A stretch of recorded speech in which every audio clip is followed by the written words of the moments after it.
Stages of being single. Single ലൈഫല്ലേ best.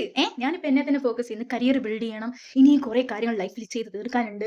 എന്തൊക്കെ പണിയാ ഉള്ളെ. അതിന്റെ ഇടയ്ക്ക് ഇനിയും ബോയ് ഫ്രണ്ടിനെ നോക്കണം, അല്ലെങ്കിൽ ഗേൾ ഫ്രണ്ടിനെ നോക്കണം. അപ്പൊ അതിന്റെ ആവശ്യമൊന്നുമില്ല. എനിക്കിനി ഇപ്പൊ ആരോടും ചോദിക്കണ്ട. കഴിച്ചോ? എന്ത് ചെയ്യുവാ? ഇങ്ങനെ കുറേ നേരം ഫോണിൽ സംസാരിക്കണ്ട. ഒന്നും ചെയ്യണ്ട. എന്തൊരു ഫ്രീഡം, എന്തൊരു സുഖം. ആഹാ! എന്തൊരു എന്തൊരു നല്ല ലൈഫ്. ഇങ്ങനെയൊക്കെ വിചാരിച്ചിരിക്കുമ്പോഴായിരിക്കും എങ്ങനെയാണല്ലോ ഇൻസ്റ്റാഗ്രാം കറക്റ്റ് ആയിട്ട് നമുക്ക് കപ്പിൾ റീൽസ് അല്ലെങ്കിൽ ഫോൾ ഇൻ ലവ് എന്നൊക്കെ പറഞ്ഞിട്ട് അങ്ങനത്തെ റീൽസ് ഒക്കെ വരുന്നത്. അപ്പോഴായിരിക്കും നമുക്ക് തോന്നുന്നത്, ചേടാ, ഒരാൾ കൂടി ഉണ്ടായിരുന്നെങ്കിൽ നന്നായിരുന്നു. നമ്മുടെ സങ്കടങ്ങളും സന്തോഷങ്ങളും നമ്മുടെ കൊച്ചു കൊച്ചു വിജയങ്ങൾ ഒക്കെ പറയാൻ പറ്റിയ ഒരാൾ കൂടി ഉണ്ടായിരുന്നെങ്കിൽ എന്ന് വെറുതെ ചുമ്മാ ഒന്ന് ചിന്തിക്കും.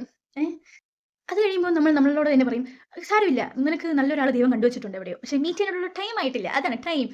എപ്പോഴാണെന്ന് ദൈവം അയാളെ ഇങ്ങോട്ട് കൊണ്ടുവരുന്നതെന്ന് തമ്പുരാനറിയാം. എനിവേസ് അപ്പം നമ്മൾ വിചാരിക്കും, ഓക്കെ, മീറ്റ് ചെയ്യാനുള്ള ടൈം ആയിട്ടില്ല. എൻ്റെ ഉള്ള ആള് വന്നിട്ടില്ല. എൻ്റെ സ്റ്റാൻഡേർഡ്സിന് മീറ്റ് ചെയ്യുന്ന ആള് വന്നിട്ടില്ല.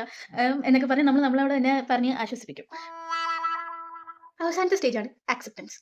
നമ്മൾ വിചാരിക്കും, വരുമ്പോ വരട്ടെ, പുല്ല്, എനിക്ക് വേറെ പണിയുണ്ട് എന്നും പറഞ്ഞിട്ട് നമ്മളങ്ങ് നമ്മുടെ ജീവിതം അങ്ങ് മുമ്പോട്ട് പോകും. അല്ലേ? അപ്പൊ ശരിയെന്നാ.